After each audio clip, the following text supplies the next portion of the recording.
Here we go. So 3, 2, and 1. Well, Mayor Diny, welcome back to the end of the year. Mayor's Monday, WSAU, WSAU.com.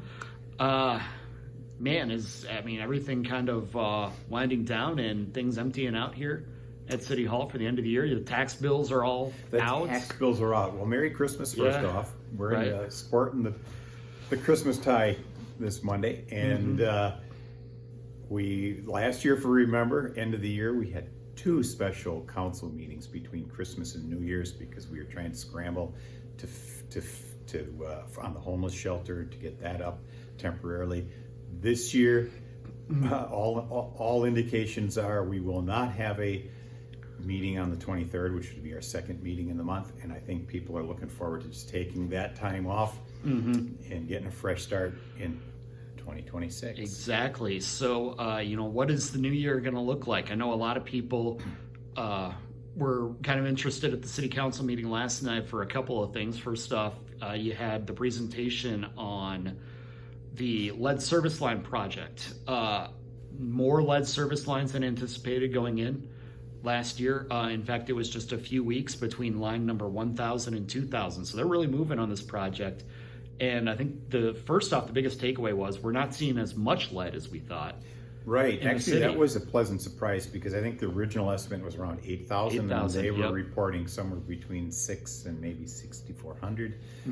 That's huge because when you're looking at the dollar cost for that, that's millions of dollars that we would spend on each one of those. Did a few more than anticipated because there's a little extra funds left over. Next year, we're looking at about 1,500 to 1,800. So we'll get that number down to a very manageable level. We just got our notice of our funding for next year. Our principal forgiveness amount is about 11 million. And then our loan portion, I believe, is about 4 million. So it was a little less on the loan, the low interest loan.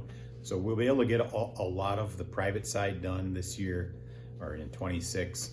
And then potentially we'll have up to 10 years to get the rest of them done.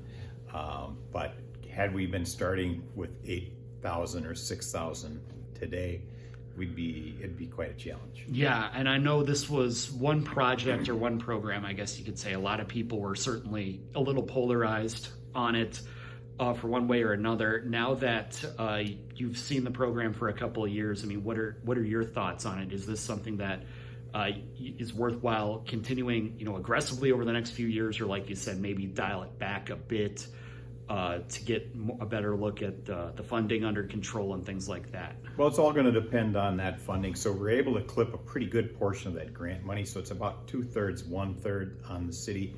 Nonetheless, that 1/3 on the city is still a big hit. But to get the 2/3 of it, and we will be mandated at some point to have this done in about a 10 to 13 year time frame, so that'll be very manageable. So once that money the pool starts to diminish, other cities around the state have kind of caught on that there's money to be had.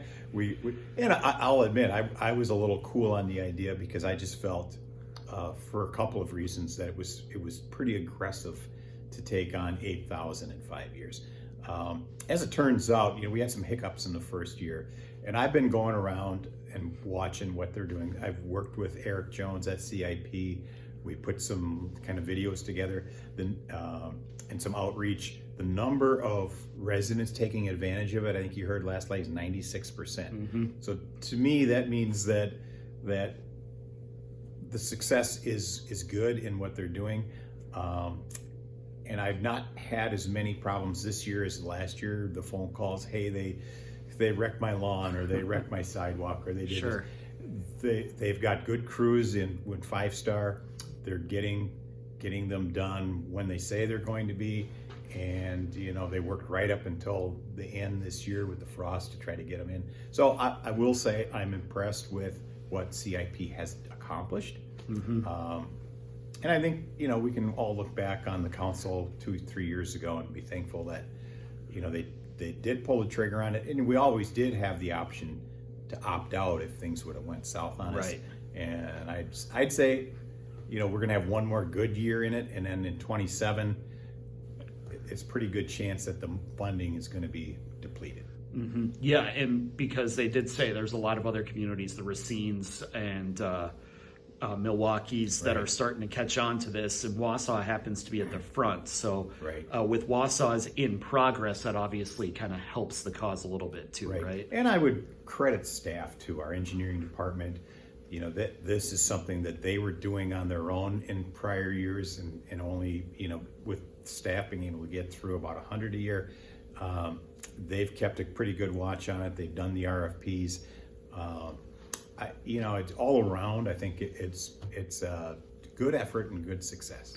Then also on the agenda last night, and this is a property that, well, the city has taken over. Obviously, the cliche at times at the city council is we don't want to be in the real estate business, yet the city continues to gobble up property at one time or another. But the MBX property site, something that I know you said during the meetings last week that you're pretty excited about the future, because we've wanted to get the industry off the river. We've wanted to reactivate the center of town, the riverfront area.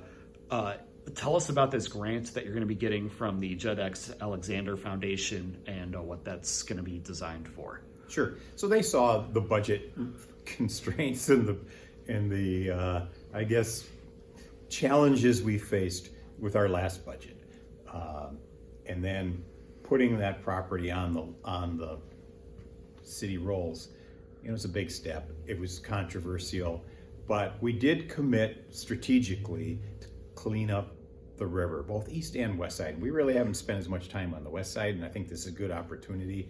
That corridor with the trail, it's a blighted property, and this offer from the Judd S. Alexander Foundation gives us an opportunity to be flexible with, you know, maybe some cleanup, get some affordable housing. There's so many options there because it's about a 6-acre site with 3.5, 4 acres buildable. So it wouldn't have to be exclusively housing. It could include other things. I think what will happen, and we use the term highest and best use, and we'll look at how does that fit in with everything else along the river, and make sure that it's, I hate to use the word synergetic, it fits. It makes sense, and we'll know more as, you know, that some of that stuff gets developed. I would say, so one of the contentions was, hey, well, what if discretionary, they say we don't like what you're doing there. I would say if we were going to build a ball bearing plant there, I would expect that they would say, hey, we want our money back, because no doubt we wanted something nice there. Yeah. And not that industry is bad, but not on the river where we. That's committed. What the area west on Highway 29 is for. So let's put some amenities there. We'll have trail there. We'll have places for gathering. We'll have living spaces there. What it was envisioned to be when we set upon this 50 years ago now, that the city committed to getting industry off the river. Yeah, and so it's $250,000, correct? Correct. And that can be used for surveying. That can be used, maybe kickstart environmental cleanup. There's really not a whole lot of strings attached to it, right? Right. Their preference is to see some form of housing. So one of the things we're looking at as far as the cleanup and the demolition is we can get grants, and sometimes those grants come with matching funds. So we could use this money. So let's say we get a $250,000 grant. We could put some of that money toward and it has a particular match. So now we have the ability to get the grant, put up the city match without having to dig into the levy. Yeah, and that's $500,000 right there. That is a good start to demolishing something. Oh, right? Yeah, we better be able to knock her down for that. Well, I, as somebody that likes bonfires, can just light a match, but I'm thinking you want something a little more professional, right? We do. And we've got engineering working on it. It's a metal building. There's material inside that could be salvaged. There's not a lot of wood in it other than that office space. But yeah, I'm looking forward. That's going to be nice to see that side of the river get a little attention. So then the biggest question for something like this is, have the developers already reached out, and is there some kind of maybe preliminary vision for that area, because looking at the proximity to the river and things like that, and again, this is just my unprofessional opinion, in a neighborhood,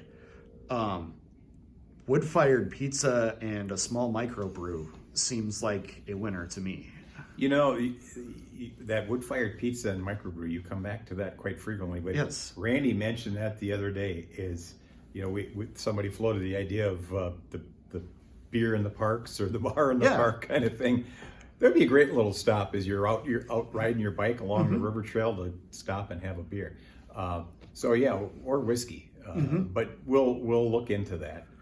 There are some interested already, and Randy's working through that list. But we'll develop that as we go and see what else happens in that vicinity. And obviously, this isn't something that's going to get done quickly, right? Well, quickly is a relative term. I would say my perspective is and my commitment is, if we're going to do something and be buying up properties, we don't want to be buying them for a 20-year hold.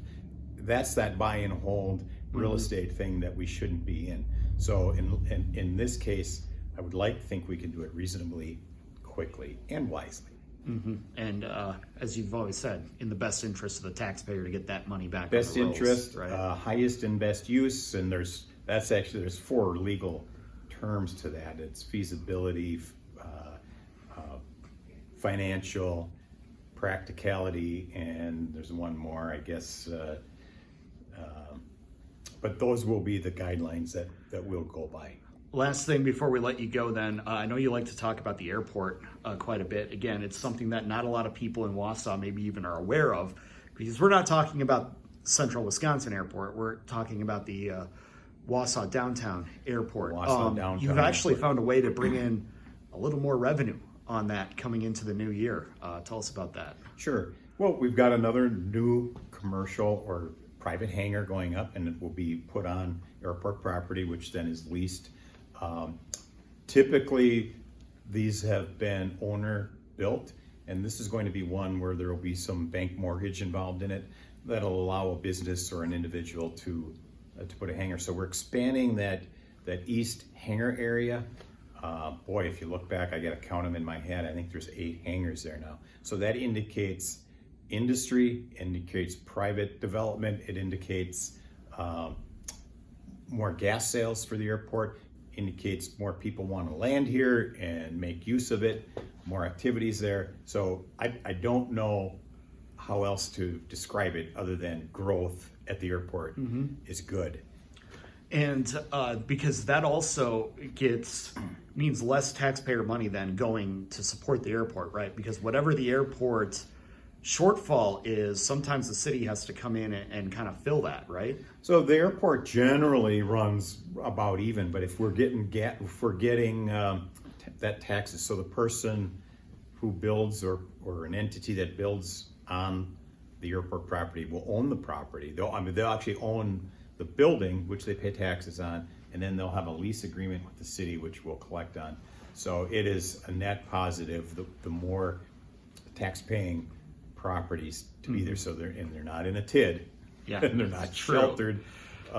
There are some minimal restrictions that the FAA faces or imposes. So you can't have, you don't have commercial traffic or retail traffic on the airport, but they're being used for the right purposes. Well, we always appreciate the time here, Diny. Again, Merry Christmas. Hey, Merry Christmas. We look forward to 2026. We'll be here before we know it. It will be. We'll see you then. Yep.